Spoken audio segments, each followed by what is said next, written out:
Les mauvaises nouvelles côté météo, vous l'avez sans doute remarqué, à part dans le sud-est, vous avez sans doute été à un moment ou à un autre de la journée sous la pluie.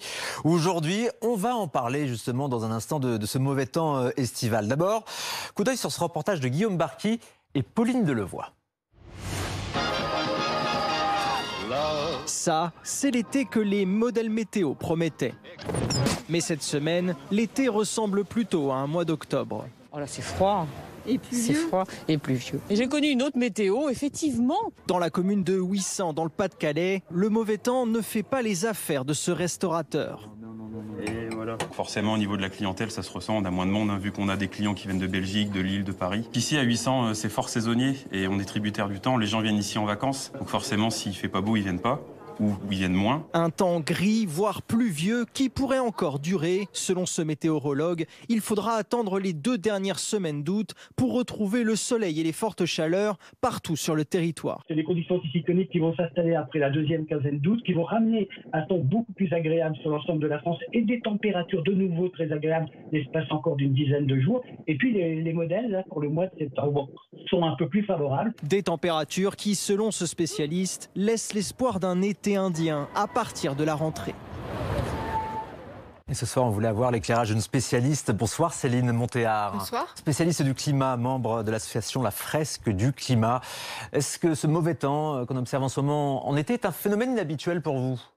Alors, pour moi, ou à l'échelle des habitudes qu'on a sur les dernières dizaines d'années, on a quand même eu des mois de juillet où il ne faisait pas toujours très beau. On a surtout été habitués à des mois très chauds aussi. Oui, les canicules. Les dernières années, où il faisait très chaud en fin juin et en juillet. Donc là, c'est le contraste qui nous marque. Mais c'est vrai qu'on peut avoir une tendance à des dérèglements, voilà, les choses normales saisonnières lesquelles on était habitués. Elles vont peut-être évoluer. Donc là, c'est compliqué de dire si ce qui se passe cette saison en France est directement lié au changement climatique. Mais c'est sûr qu'on va avoir des évolutions qui vont se matérialiser au fur et à mesure des années. C'est vrai, on parle beaucoup de réchauffement climatique. En fait, il faudrait parler de dérèglement climatique. Parce que ça, là, le temps est complètement déréglé. On a ce mauvais temps là au mois de juillet en France. Parfois des chaleurs extrêmes avec ces vagues de canicule. On a eu les inondations gravissimes en Allemagne, en Belgique. La Chine également touchée. C'est ça le dérèglement climatique. On les a là maintenant, les conséquences. C'est ça. C'est en fait le dérèglement climatique, c'est par rapport à toute une période très stable qu'on a connue pendant des milliers d'années. En gros, depuis les 10 000 dernières années, on a une température moyenne à la surface de la Terre très stable. Bon, la météo, c'est quand même sujet à beaucoup d'aléas. On a déjà eu des phénomènes extrêmes, on a déjà eu plein de choses très variables. Mais les tendances, les moyennes saisonnières, elles vont évoluer et surtout, on va avoir des extrêmes qui vont être de plus en plus fréquents, des phénomènes qui vont être de plus en plus intenses. Et là, ce qu'on voit, c'est que c'est la multiplicité qui est en train de se dérouler et qui nous frappe aujourd'hui parce que ça frappe vraiment le monde entier. On a ça en Europe, on a ça en Amérique, on a ça en Asie. On a ça en Afrique et donc on voit que ça devient de plus en plus généralisé. Attendez, ça veut dire qu'il faut s'habituer à ce que ces phénomènes inhabituels deviennent en quelque sorte la norme ? Oui, ça va devenir de plus en plus fréquent. Donc ça ne va pas être forcément quelque chose qui va nous frapper de la même manière toutes les années. Mais si on regarde statistiquement l'ensemble des phénomènes qui vont se manifester sur la planète, et a fortiori en France, on va en avoir de plus en plus. Ils vont être de plus en plus fréquents. Et c'est là l'enjeu, c'est qu'il va falloir s'adapter, se préparer à ça. On parle de gouttes froides, de dômes de chaleur. Ce sont des mots qu'on utilisait assez peu avant, en tout cas dans le grand public. Ce sont des phénomènes qui vont être amenés à se reproduire. Oui, on le voit déjà, puisqu'on a déjà employé plusieurs fois l'expression dôme de chaleur en différents endroits du globe. Nous, l'année dernière, on a eu aussi des canicules et les années précédentes. Et en fait, c'est ces phénomènes qui vont être de plus en plus fréquents. Donc, on va devoir apprendre à anticiper ces choses-là. C'est-à-dire que ça va être très compliqué de prévoir à chaque fois quand est-ce qu'il va y avoir un phénomène comme celui-ci. Mais on sait qu'on peut avoir des dômes de chaleur. Ça arrive sous nos latitudes. On sait qu'on peut avoir des inondations très graves. Comment on fait pour vivre ça sans avoir des centaines de morts dans différents pays du globe? Ça va être ça l'enjeu maintenant aujourd'hui. Et le pire est à venir, selon les prévisions du GIEC notamment? C'est probable, effectivement. Donc là, ce qui peut peut-être être un élément de surprise, c'est que peut-être beaucoup d'entre nous ne s'attendaient pas à ce que ça arrive aussi vite. Pourtant, les scientifiques nous avertissent sur ce sujet grâce aux fameux rapports du GIEC qui sont publiés depuis la fin des années 80. Et là, on va avoir le prochain rapport qui va bientôt sortir. Et ils vont nous donner un nouveau bilan.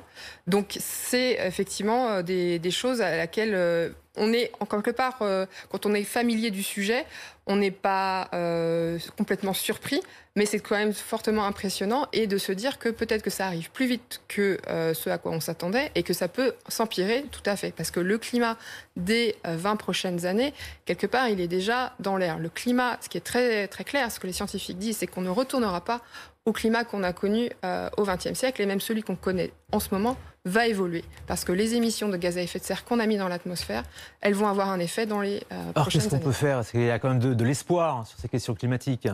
Alors l'espoir, il est dans notre action. C'est très clair. Donc il y a plusieurs échelles, et là le problème, c'est qu'il va falloir tout faire en même temps. On a aujourd'hui, il faut être capable de gérer des crises qui sont difficiles à anticiper, comme je viens de le dire. Donc, il y a notre capacité de réaction, d'anticipation au risque, et à mettre en place de plus en plus. Il y a l'adaptation, comment éviter que dans les années qui viennent, ces crises soient importantes. Donc là, il y a plein de choses à faire, par exemple, en termes de gestion des sols. La gestion des sols agricoles, c'est un vrai enjeu pour les questions de rétention d'eau. Et puis, on parle depuis des dizaines d'années de réduction des émissions de gaz à effet de serre pour éviter que ça ne s'empire. Ce que disent aussi les scientifiques, c'est que le pire est complètement évitable. Chaque dixième de degré compte, chaque année compte, chaque action compte. Mais pour ça, il faut prendre des décisions politiques très fortes. Il y a les décisions politiques, il y a les décisions des entreprises, il y a les décisions des citoyens. Tout le monde a sa part. C'est vrai, les décisions individuelles, elles servent à quelque chose? Elles comptent aussi. Il y a un rapport qui a été publié par un cabinet spécialisé sur la décarbonation des différentes activités, qui s'appelle Carbone 4, qui a publié un rapport sur justement le rôle des actions individuelles. On estime qu'en France, il y a à peu près 25% de l'effort qui réside dans les choix des individus. Donc c'est très intéressant parce que ça montre que c'est bien sûr pas l'ensemble de la solution, mais c'est une part essentielle. Et il y a 75% donc qui est à faire au niveau collectif, que ce soit les gouvernements ou les entreprises et collectivités. Merci pour cet éclairage passionnant, Céline Montéard, spécialiste du climat. Merci d'être venue sur ce plateau.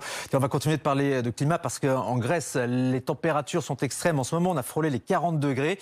Et conséquence, cet incendie de forêt à une trentaine de kilomètres d'Athènes. Le feu s'est déclaré en fin de matinée aujourd'hui de manière incontrôlable selon les pompiers. Les flammes se sont approchées dangereusement des habitations. La fumée et les odeurs de brûlés ont été ressenties jusque dans le centre d'Athènes. 310 pompiers ont été mobilisés pour combattre cet incendie. Allez, on ferme cette page.